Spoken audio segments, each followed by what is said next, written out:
Sejarah Kerajaan Kutai, asal-usul, masa kejayaan, keruntuhan, dan peninggalan.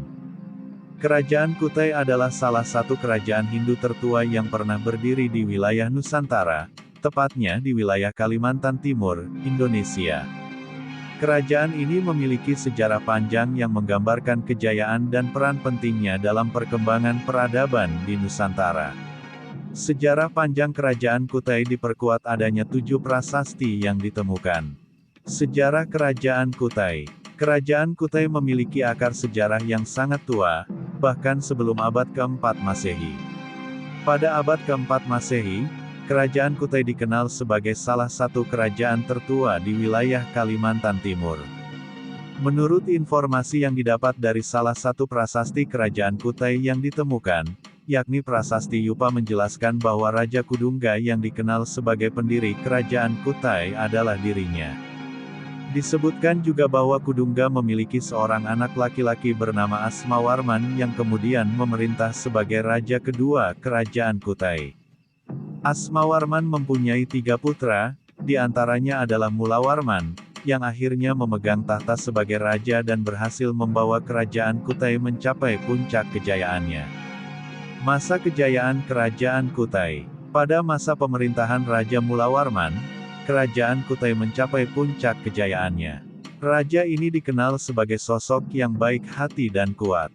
Raja Mulawarman mengadakan upacara besar dengan persembahan ribuan ekor lembu untuk kaum Brahmana di tempat suci Waprakeswara. Upacara besar ini menggabungkan unsur Hindu dan budaya Indonesia. Mulawarman juga menerapkan upacara Fratyastoma untuk naik ke kasta ksatria, menunjukkan tingginya kemampuan intelektualnya. Di masa pemerintahannya, ekonomi kerajaan berkembang pesat, terutama sektor pertanian dan perdagangan. Ini karena letak geografisnya yang strategis, seperti terungkap dalam Prasasti Yupa. Terkait keberhasilan Mulawarman dalam menyejahterakan rakyatnya, bukti tercermin di Prasasti Yupa serta dalam aspek sosial, politik, kini ekonomi, dan budaya yang mendukung masa kejayaan Kerajaan Kutai. Pada aspek sosial, kala itu muncul golongan terdidik yang menguasai bahasa Sansekerta dan huruf Palawa. Golongan tersebut dikenal sebagai Brahmana dan Ksatria. Ksatria berasal dari kerabat Raja Mulawarman. Hal ini dibuktikan melalui upacara pemberkatan bagi mereka yang memeluk agama Hindu. Sedangkan di aspek politik, pada masa pemerintahan Raja Mulawarman, stabilitas politik di Kerajaan Kutai terjaga dengan baik, dan sistem politiknya menjadi kekuatan dominan yang mempengaruhi. Prasasti Yupa mencatat bahwa Raja Mulawarman memiliki kekuasaan yang besar dan kuat, sekaligus bijaksana dalam tindakannya. Selanjutnya, dari aspek ekonomi adalah sistem penarikan hadiah diterapkan untuk pedagang luar yang ingin berdagang di kerajaan ini, mirip dengan pajak modern, memberikan pemasukan tambahan bagi Kerajaan Kutai. Dalam aspek agama pun kejayaan Kerajaan Kutai sangat terasa. Kerajaan Kutai sangat menganut keyakinan leluhur. Hal ini terlihat dalam Prasasti Yupa, yang merupakan peninggalan zaman Megalitikum.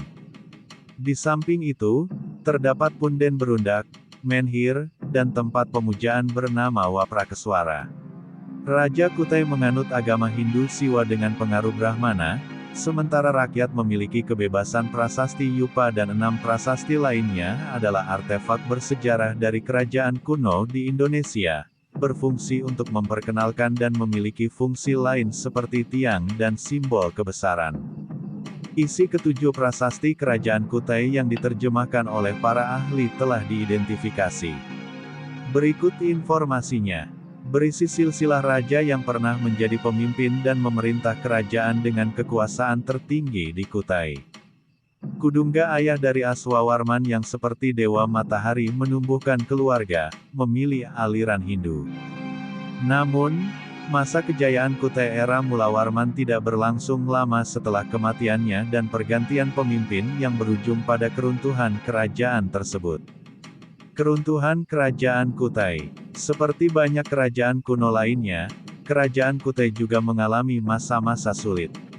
Serangan dari berbagai kekuatan asing serta perang saudara melemahkan pada akhirnya membawa kerajaan ini pada periode kemunduran. Terlebih, setelah Mula Warman, nasib kerajaan Kutai mengalami ketidakpastian. Kerajaan Kutai Martapura akhirnya runtuh setelah ditaklukkan oleh Kesultanan Kutai yang menganut Islam pada tahun 1635. Raja terakhir kerajaan Kutai, Maharaja Dharma Setia, gugur dalam pertempuran melawan Pangeran Sinum Panji Mendapa dari Kesultanan Kutai.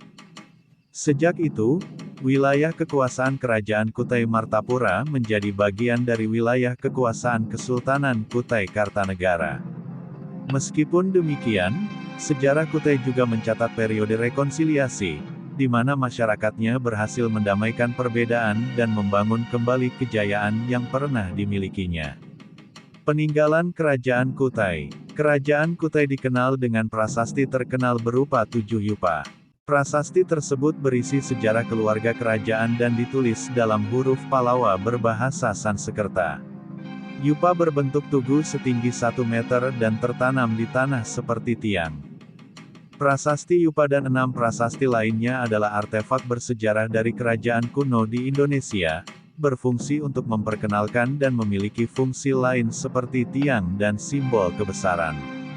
Isi ketujuh prasasti kerajaan Kutai yang diterjemahkan oleh para ahli telah diidentifikasi. Berikut informasinya.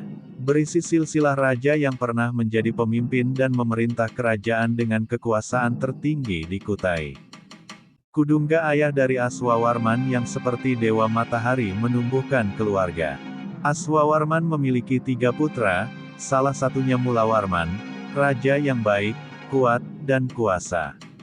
Sang Mulawarman telah mengadakan selamatan, mengadakan korban, maka didirikanlah tugu oleh para Brahmana.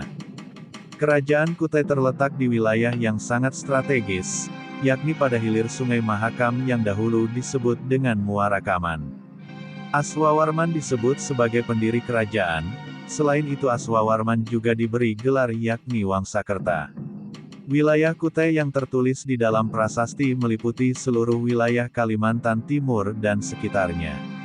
Cerita kehidupan di Kutai sangat aman, tentram dan masyarakat dalam kondisi yang sejahtera.